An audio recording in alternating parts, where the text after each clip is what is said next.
बहुत समय पहले हिंदुस्तान में एक महान बादशाह शाहजहां शासन करता था। वह न सिर्फ एक बहादुर शासक था, बल्कि कला और संस्कृति का भी बड़ा प्रेमी था। उसकी जिंदगी में सबसे अनमोल चीज उसकी बेगम मुमताज महल थी, जो उसकी मोहब्बत और सुकून का केंद्र थी।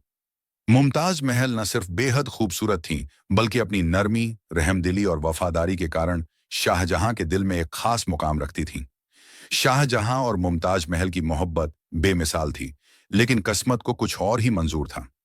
मुमताज महल अपनी 14वीं संतान को जन्म देते हुए इस दुनिया को अलविदा कह गईं।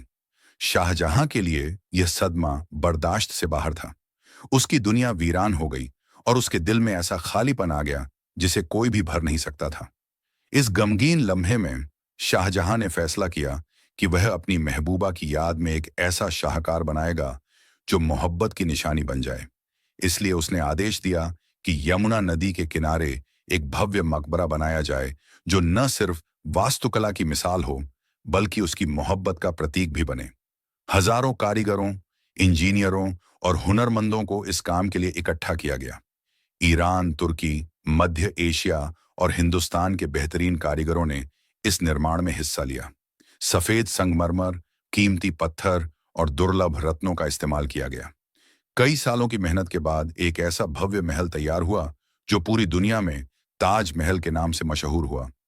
यह मकबरा न सिर्फ अपनी खूबसूरती के लिए जाना जाता है, बल्कि यह प्रेम की सबसे अनमोल यादगार भी है। चमकते हुए सफेद संगमरमर पर दिन के अलग अलग समय में बदलते रंग, पानी में इसकी झलक और इसकी बारीक नक्काशी देखने वालों को मंत्रमुग्ध कर देती है।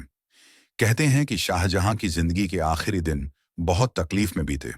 उसे उसके बेटे औरंगजेब ने कैद कर लिया और उसने अपनी बाकी जिंदगी आगरा के किले में ताजमहल को दूर से निहारते हुए गुजारी।